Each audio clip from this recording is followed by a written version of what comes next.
नमस्कार, इन खबर में आपका स्वागत है। हिमाचल और गुजरात के जो रुझान मिल रहे हैं उसके मुताबिक हिमाचल में मामला फंसता हुआ सा दिख रहा है। बीजेपी लीड तो बनाए हुए है, लेकिन क्या वो बहुमत का आंकड़ा 35 अकेले के दम पे पार कर पाएगी या अटक जाएगी।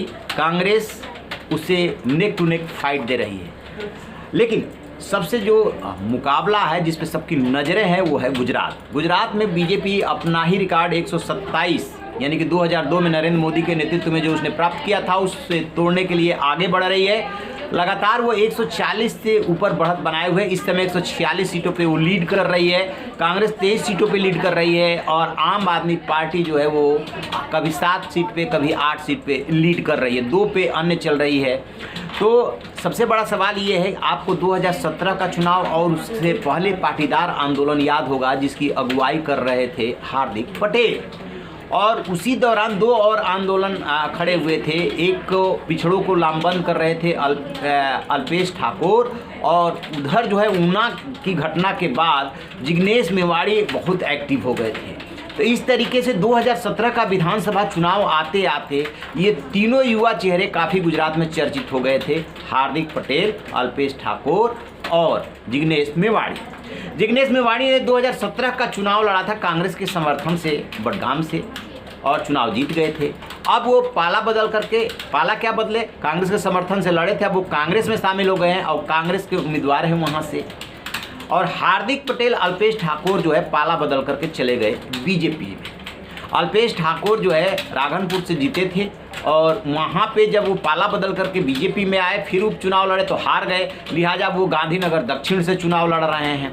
और हार्दिक पटेल जो है वो भी जो है बीजेपी में आ चुके हैं, और हार्दिक पटेल जो चुनाव लड़ रहे हैं वो है बिरमगाम से।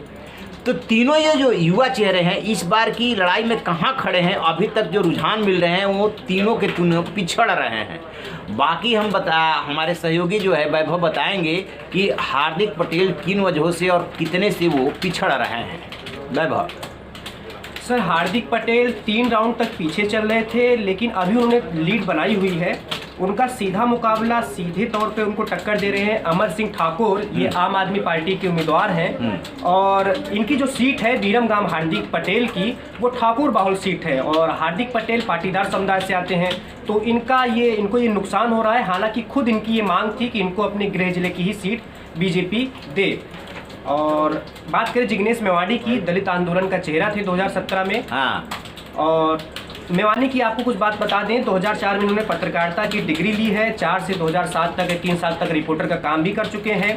कानून की पढ़ाई भी इन्होंने की है। 2017 में इन्होंने निर्दलीय चुनाव लड़ा था, कांग्रेस ने पीछे से समर्थन दिया था। इस बार कांग्रेस के ही उम्मीदवार के तौर पर चुनाव लड़ रहे हैं और इस बार सीधी टक्कर इनको मिल रही है कांग्रेस के मणिलाल वाघेला। कांग्रेस से जो जीते थे 2012 में मणिलाल वाघेला, उनको बीजेपी ने उतार दिया है। बीजेपी उन्हें अपने साथ ले आई है और आम आदमी पार्टी AIM ने भी अपना उम्मीदवार उतारा है। तो ये बडगाम सीट पे जो है बुरी तरीके से घिरे हुए हैं। अब ये तो बात की बात है कि वो कितना सक्सेसफुली निकाल ले जाते हैं। राहुल गांधी के नज़दीक आए, उसके बाद वो शामिल हो गए, लेकिन ओवैसी ने उनको वॉक ओवर नहीं दिया और यहाँ पे वो कड़े संघर्ष में फंसे हुए हैं। आम आदमी पार्टी के सर दलपत भाटिया ये भी काफ़ी नुकसान पहुंचाते हुए दिख रहे हैं जिग्नेश मेवाड़ी को।